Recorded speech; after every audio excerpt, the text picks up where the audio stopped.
Welcome back to this week's show. So this is now episode 6, I believe, and we're getting well on the way now. Hopefully you're all enjoying it as it's carrying on, and we're getting a little bit settling into the groove of it, as it were. So starting this week, we've got What's on the Bench, and this is something different. This was not used in Spain, and it's not part of the Condor Legion. It is different again for me as well, personally. This is a Boomerang, which is known as, what's the correct designation? It's the CA13 Boomerang, and this is the special hobby kit, which is one of the worst kits I've ever built. I've built some kits in my life. There you go, that's what we're looking at. So this is a build that was offered to me as a commission build, which I've agreed to take on, and looking to get this one done for around the same time as Telford.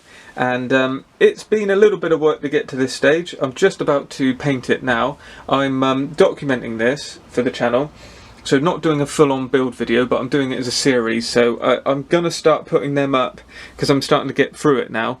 So I got the first one that's going to be going up on Sunday, and then the following Sunday there'll be another part, and on it will go. So I don't know how long it will run. Shouldn't be too much longer now because I'm a couple weeks ahead. So by the time we get the next part, we should have the fuselage half together and start joining it onto the wing. I've progressed quite well today by getting this wing together, which I thought was going to be a bit more problematic than it was. It's actually okay. It's a little bit thick on the trailing edge, but I can't do a lot about that. The customer is really looking for it to be concentrated on the finish, so that doesn't mean we want to skip the build, but I don't need to get bogged down in the absolute minutiae of detail. I can get on through, so that's the idea, so we can actually get into the weathering. So it's pretty terrible, I'm not going to lie, but we are getting there. So I'm about to hit this one now with basically the RAF interior green, which I've got there. That's C364, and that's an interesting build. It is it's testing me to the here and there, but it's not a chore. It's not really work or anything. You know, it's just another build, and it's I'm managing to pick up new ideas on how to get around some of these difficult techniques. There was a canopy mast set supplied with this, and a photo etch set, so I've got all the parts here that are sanded off for the instrument panel, so that's going to save quite a lot of time. I do believe that once it's all painted, including the engine block and the cockpit, it will then soon rattle on into the next stage. The placement for the cockpit and the engine is pretty poor, but we'll see more of that in the update. So if that's something that you think would be interest, stay tuned, because that will be coming up through the channel over the next month or so. Mentioned in the last week's show that we were looking at the SAM magazine that had the article on the Condor Legion 109s, and I was mentioning that I was ordering this book, which has now arrived, obviously. So I thought we could just have a quick flip through, but there is one thing to point out regarding last week's Dora Wing review that I did get wrong. So this is a nice book. It literally is what it says. I mean, if you're not into 109s from the Condor Legion, then that's all this book's got. So I won't show too much of it because I'm not sure how we'd get on, but there's a lot of pictures in here that I've never seen published before, and some very nice in-depth ones. I mean, there you can see the spinner, for instance, and some of the numbers that I've not seen in the past before, so it's very useful from that point of view. Certainly this is 650, which I've never seen a picture of. Quite a few are from private collections, and there's quite a lot that are from the author's collection as well. So that shows obviously the author's collection. You're not going to be seeing any of them pop up anywhere. So it's very good, and that's just from the picture point of view. There's huge amounts of text, and the small amount that I have read is very, very informative, and makes very good points on a lot of the contentious issues, I suppose, regarding these planes used in Spain. We also got a nice breakdown of the variants, and then we get to the point where I need to just mention for last week. So if we look here on this picture, this is one of the most revelatory pictures I've found from this book so far. We've got this here. So this is a 109A version, and here's the early windscreen, And let me just try and get that glare off. There we go.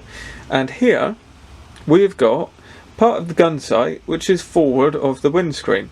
And now I was mentioning in the kit that there was a raised panel on the front of the windscreen, and I'd never seen the reason for that to be there. Well, it turns out we've now got the information. This is the Revi 3A gun sight, which was used on these early 109s. It was also used on Heinkel 51s, HS 123s, all of a similar type of aircraft at around mid to late 30s. And here we do have a picture showing you what it was. And the windscreen basically went down there and then in. So this is on the front of the windscreen, if you like, and then this goes out forward of the windscreen, and all of this is inside the cockpit. And just looking at it without going into too much detail, we've got 32, 17 and 33. 32 is the tinted shield, and it says here which was located forward of the windscreen. Then we've got 17, which is the bearer arm, and 33, which is the mechanical sight.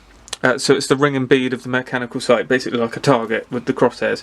So very interesting information, and that's one of the reasons why it's good to get these sort of books now and again, because you're not going to find this on the internet. As much as great as the internet is as a resource, you know, you can't rely on it always. So very interesting. So if you were looking at the Dora Wings kit, and you're at all like me and you're worrying about the windscreen, well, it's actually representing a very early version of the windscreen, and it's got that raised panel, which is actually seems to be correct. We've got a couple of kit reviews up for you this week. So first off, we've got this one, which is a lovely kit. If you've not seen this before, it's well worth checking out the review, because this is just a Condor Legion version of it, like I've done with a lot of things. It's quite a theme to the channel. But there are two other variants of this kit. It's been around a little bit, and they do the Luftwaffe ones as well, with numerous schemes, and it is an absolutely fantastic looking kit. I've seen many of the builds online. I mean, it's basically a wingnut wings kit. It's gas patch models, much more in the vein of like copper state models and wingnut wings kits. Gas patch models are obviously well known for producing parts to go with wingnut wings kits. Very high quality, and that carries on all the way through this. So if you're interested at all, do check that review out. That will be up with you later. That will be up with you later in the week. There's also another review carrying on in the same vein of the Edward World War I kits. I've picked up the weekend edition of the Fokker E2. Again, brilliant value for money. Again, this was under £10. It's a nice size kit. It's a lovely aircraft, one of my favourite World War I aircrafts, even though it's not actually a biplane, it being one of the early monoplanes. But again, very simple. You've got more or less 3 sprues in there, nice decal sheet, interesting schemes. There's 2 schemes there, and I like this one, the very early one with the yellow and black stripes. So if you think that one's going to be of interest, again, stay tuned to the channel, and that will be up with you later in the week. One thing I've got to mention as well is I forgot all about it, to be honest, because I've started this series up and a few other things. I do have a Patreon account, so I do need to plug that. So if you're interested in supporting the channel, it's absolutely no obligation. You don't tend to get a ton from the Patreon side, although I have thought of a couple of things I could offer, but it's not gonna be anything big, so please don't do it expecting to get something back necessarily, other than the fact that you'll know you're supporting the channel, and it will go to very good use from me. I have got my first Patreon supporter, so I won't name them yet because I'm not certain that everyone was happy with that, but very happy to their support, and hopefully that will be the start of many more to come. So if you are interested, links in the description below. I've got a PayPal Me link if you don't want to use Patreon, and that's just a way of supporting the channel. You can do whatever you like, and it comes direct to me, or you can go via Patreon, which has a little bit more around it, I suppose, but it's essentially the same thing. You just sort of donate money, and it seems to be on a recurring basis, whereas the PayPal thing's one-off. So if that's something that's of interest, it's difficult for me. I feel like I'm sort of begging for money, and that's the last thing I want, but hopefully you'll realise that that's not what's going on here. It's just, if you're happy to support, that's one way to do it. you're supporting also by subscribing, by commenting, and actually viewing the channel, viewing the videos in the first place. So that's just as good as in my opinion. But obviously things cost money, and money's quite useful. So there we go. Just thought I'd put that in there, and thanks to my new Patreon. So slightly different segment here. I've got a show coming up, as I've talked about many times, and I'm sure all of you know. We've got Scale Model World Telford coming up in about 4 or 5 weeks. So I'm starting to get ready as far as preparation's concerned. And these two here are what I got finished for last year. So this is their last run out. I like to do them like one complete year, so they're finish off at Telford, and then that'll probably be it now for doing the rounds. Maybe if I need to fill the table on some shows, hence why I've got the big E3 coming, so that will replace the D we've got over there. And not quite sure what to do to replace the Stuka, but we'll work something out there. But because they've had a year around, they do sort of pick up a knock here and there, and they get damaged, and eagle eye viewers may notice that, if I can get it, I've buried it, that one of the canopies has come off here from the Stuka. The landing gear leg was broken on this one. I've actually semi-repaired this, and I've just found the weight for the aileron, I think it is, or the flap. It's one of the weight, yeah, it's the weight for the aileron, counterweight. Just found that, so that's quite good. And obviously I've picked up some more techniques since I finished these, so I could add a few more bits of weathering and that sort of thing to them. So I thought it'd be interesting on this stage. We could do this over the next couple of weeks. So at this point we'll just go around, do a few small repairs. I want to sort the propeller out here, because it's been in a box that's a little bit too, just a little bit too narrow for it, and it's kind of pulled on it like that, and as you look at the profile, it's not sitting right. It should be back down like that, and it's very springy, and I don't really trust it. So what I'm going to do, I think, is try and cut that off, and then put a piece of tubing in there, drill in both ways, and then get it back so it's solid, and then that will make it more rigid. They're also quite dusty, so we can think about whether we're going to weather them a bit more. This one, seam lines have appeared underneath where I've got some resin inserts. So on the underside of the wing there's a resin insert there, and it's cracked a little bit. I don't think I'm going to mess about with that. I think that's going to cause more trouble than it's worth. But you'll notice that you can't really see any of the panel lines or riveting under there. So the weathering's a little bit light, so I could attack it with that.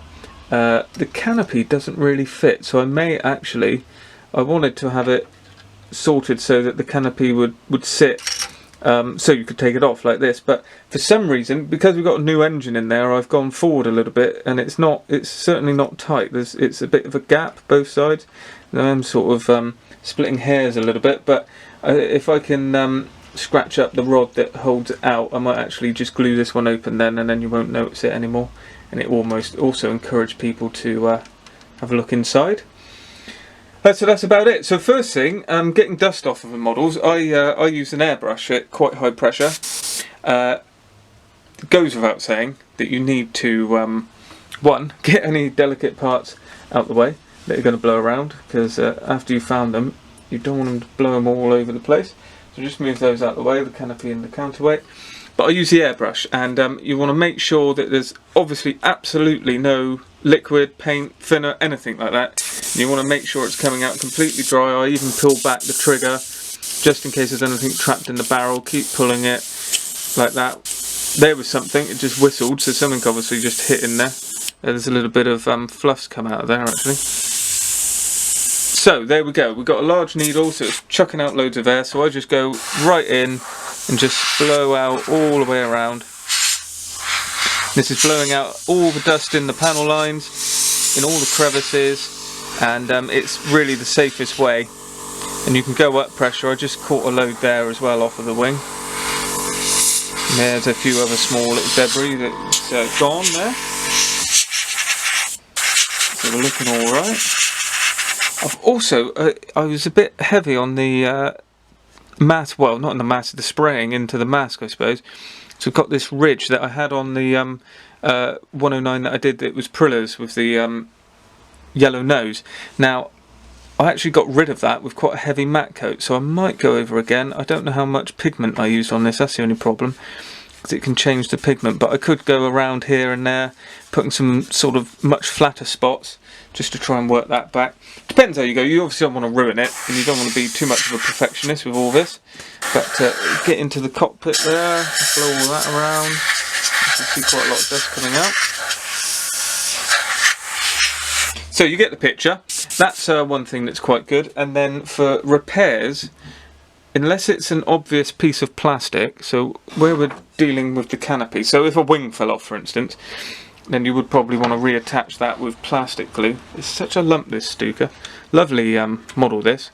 For those of you who don't know, both of these are sort of semi-full builds. This one was a full build. It's on the channel twice. It's a very in-depth, over-the-top, long-winded build video, and then I also cut it down without the amount of talking that goes for it. So depending on what you want from the video, this one's up. This is the BF109 E1 from Edward in 1/32 scale with an Alicat resin nose conversion, and that's the complete nose is resin, the two-bladed propellers resin. Underneath we've had to cut out the air intake, so I had to put on an oil tank. A few little changes all around the aircraft. So it's an interesting build, so if that's something you'd like to look at, then have a look. I'll put the descriptions below of where you can find these videos with a link, and they're on the channel. And we've also got the Stuka as well, which was a photo build, so I've done that in depth as well. So if you're wondering what we're looking at, that's what they are. This is the Trumpeter 1/32 Junkers JU87A. So it's got a completely different canopy, or different engine, different wheel spats, great big trousers on it. I mean, there's a whole lot different to this actually. There's not much that's the same to a traditional Stuka. So we need to get that canopy on. Now for this I've glued this on a few times and it's not been very effective. This is why we want to do this properly. I've used super glue, and I've got it all over it here. There you go, it's just cracked off now. So now we've got the time. I've had this coming to shows and it breaking off in the box, and had to just super glue it on for the show. I think that even happened at Telford when I took it up the first time. So this time can actually spend a bit more time, clean it. I like to use cotton bud. I sometimes wet it just in my mouth, bit of saliva, and just go around just to kind of, that will pick up all the dust, and it's pretty safe, it's not going to stain it. Any fingerprints, it tends to work out. Just makes it wet and fluid and moves it around, and then you can actually get rid of it with a dry cotton bud then. So I just sort of do that, but I'm going to get fingerprints on this anyway, it's just really for demonstration purposes, but they do tend to come up pretty well from that. And then once they're dry, going at them again with the airbrush will take off all of the lint and fluff that's come off of the cotton bud. So this goes much like the one there, it's just a little bit shorter, and it just sits like that at quite an angle, like that. Got my hand in the way. If I hold it like this, so it sits like that. Oh, that didn't work, did it? You get the idea. I've got this glue and glaze from Rocket Deluxe material, sorry, and it's quite thick PVA, so may go a bit tacky, and I can leave it for a little bit before I actually touch it, and it's a lot safer, and I can see myself causing issues, and I would be a little bit devastated if I mess this up, as it was quite a build for me, this one. I learnt quite a lot for it. I took it on before I'd really done any. These were both my first 1/32 kits, bar a Azure Polycarpov. Again, that can be added in. We can do that at another point. And they... so yeah, I learnt quite a lot, and had to stop the build really a little bit, because it was a bit trying. So it was one of those ones to actually finish. It was, felt like quite an achievement. So these two kits are very dear to me. I don't hold all the kits I make in such high regard, but these two certainly. You will have realised I like the Spanish Civil War, so that's my chosen aircraft collection, bar a couple of notable aircraft out of different genres. So in that little break, I have unfortunately had to use super glue just in that front piece, just to really hold it. So once that takes, it's the tiniest amount, and you have to do this sometimes. The thing with super glue is it holds so quickly that it can allow the other stuff to take its time to actually set. So that's what I'm doing here. I'm looking for the bond from PVA, but the initial setting is coming from the super glue. So I do that again with tricky kits. If I want to get a seam line together, dab of super glue will save me sitting there holding it, for instance. Now it's looking pretty good. It is moving a little bit. It's just not quite set. And also PVA and super glue makes a very strong bond. So it's got that going for it. So there's the first thing, that canopy. And I will tweak that back as it starts to go off and hopefully get a bit more tackiness out of the PVA glue. We've also got the counterweight that I said, so that would be a typical area for super glue. So same thing again here. I think we've got enough purchase to use plastic glue. So I'm going to get in here, get into a comfortable position because I'm going to be here for a little bit. And then with the counterweight, you need to just poke it in there and sit it at the angle. Hopefully it will set off relatively quickly. And there we go. I've also, what's happened here? This looks like it's been broken off. That doesn't look very good. There's a weird join there from super glue, so that's something we can fix. Right, so that's that on. And I'm going to use this moment just to take off this pitot tube. I'm going to stick that somewhere else, and that's easy enough to make out of two bits of Albion alloys. So I'll use that as the actual size guide. And I'll drill that hole out a little bit so we get a much better purchase. Another thing that we could look at as we're here is the decal. So I don't usually use decals on a aircraft in 1/32 scale, but I did in this instance. And checking that they've actually gone down, you could have another reapplication, and you also could, of that setting solution, and you also could try and sort the panel lines out again as well. It's just going through delicately with a nice strong blade, just to make sure. And again, bearing in mind we're using a dried decal, everything wants to be careful. If you tear it, you're done, I'm afraid. But that's a little bit better, and you can still use setting solution, and it may still melt through the decal even this much further on. But I'd be careful with all of these sort of things and sparing. What I would have done now, for instance, is gone through with the riveter to pick up the rivet lines. I'm not going to do that here because I think that's asking for trouble. But also, there's another thing I've noticed just along there. You've got the ejection chute here, which that really wants to be, it just wants to be black because it should be a hole and it should be hollow. Whereas you can see it's obviously just quite a shallow hole. So they're the sort of things I'll go through when we get to the weathering.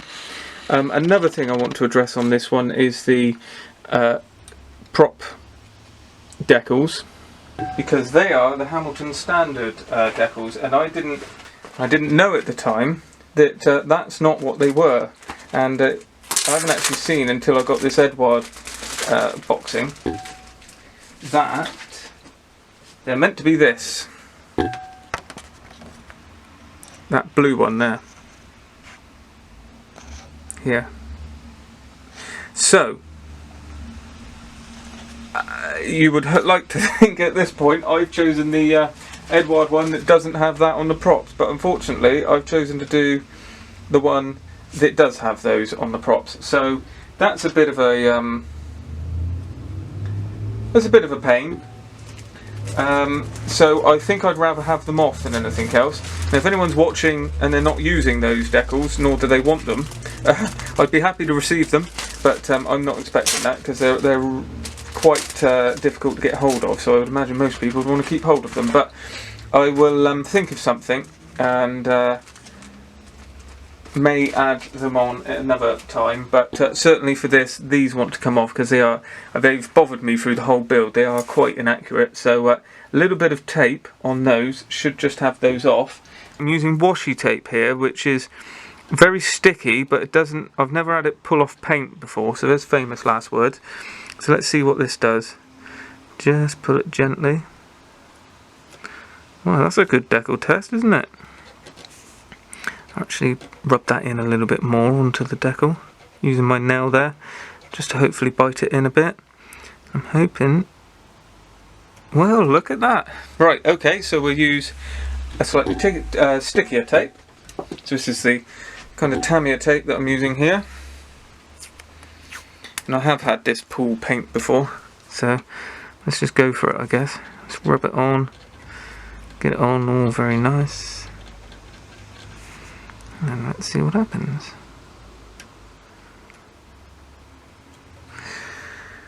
Wow. You wouldn't believe that, would you? The next thing to try, just a little scraping with a knife just to get a bit of movement, because it might be the varnish holding it down, or it might just be a very good decal. But if we break the surface a little bit, give the tape something a bit more to bite into. I expect a lot of you are sat there thinking, what am I doing? But believe me, anything I do here is fixable, so I'm not too worried. Either way, and I'll use an actual metal, using the tweezers here to really push it on. And if we pull the paint, then it just means you just sand the blade back a little bit and then respray the whole thing. It's not too much of an issue. Now we're starting to get something. Let's try again.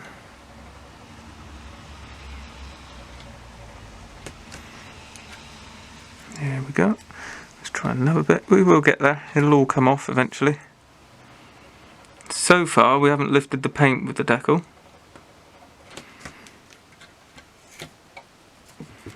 There we go. And if you get just little bits left, you can obviously scrape them just with a knife. Cocktail stick, it's a bit better. There we go, we're getting somewhere near it. Now I will just go into this with a cocktail stick now. Try and flake that off.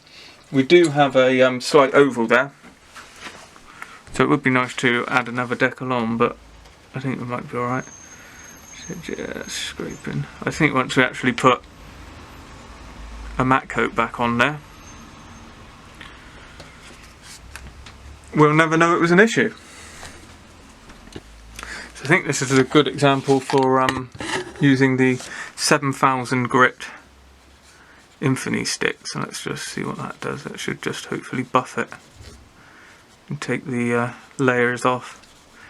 Right, there we go. Successful decal removal. You can see the oval, obviously. It's very easy to see. But like I said, if I matte coat that back, I think that won't be an issue. If it is then still an issue, well, what I would do first is actually sand through it to try and blend through so it's completely smooth and blend through the layers. Then actually try a matte coat on top and see if that levels it off. And if it's still there, then I would just sand back through and repaint the blades. It's no issue. I'll just mask around here and just spray them up and there won't be a problem. Ideally, I would like to replace them with these, so I may make the decision not to put them on my 109 from Edward, because they did fly off quite quickly on the propellers, but that's a decision I'll make. I may even be able to print some more as well. So in the interest of time, I think we better call that a day there. So hopefully let me know what you think of this, please, because this is a bit of an odd thing to add in there. I'm well aware of that, but I'm hoping it's of interest to you guys. And it's something I need to do anyway, so why not document it? So I better break this down again and do a bit more to this next week. I've got the Polycarp off in 1/32 scale as well, I10, Type 10, and there's the windscreen taken off. So I need to put that back on, do a few little repairs on that one as well, so we can add that all in, and it might be a nice interesting thing to see what we end up with. And I can take a couple pictures of each build at the end, and they'll all make it to the table on Telford. So let me know if you think this is a bit too much, or you know, not of interest or whatever, and I can maybe separate it and take it out of these weekly updates. But I thought it might be another interesting part to these updates. I have got a few more things to show for next week. So we've got updates on the Edward kit. I'll show you some pictures now of where I am at the minute. But basically, I've got the wings and the wings on and the fuselage together, but we're a long way off of actually cleaning that up. There's no build video at the minute for this Sunday, unfortunately, but we do have the start of the Boomerang videos, so that's I hope that's of interest to you. You've got those couple reviews coming as well, so look out for them. I think we're going to do the HS123 video for Thursday, and then the Eindecker video probably go up later in the week again. And that'll be just a quick run through the sprues on those. So as always, thanks for tuning in and keeping up with the series. Episode 6, like I say already, and we've got episode 7 coming next week. I think I'm going to run this one right on up to Telford, so we might get to, I don't know, 12 episodes, 15 episodes, whatever. I'm going to let it run, but I will stop it at some point after Telford, and we'll give it a little break, probably up till Christmas then. Give you a break and give me a break from that, and then start it off again in the new year. So, as always, stay tuned to the channel for everything that's coming. Thanks for staying tuned to the channel, and all the new subscribers, people that have subscribed a long time ago. It's great and very much appreciated. I hope you join me again on my next video.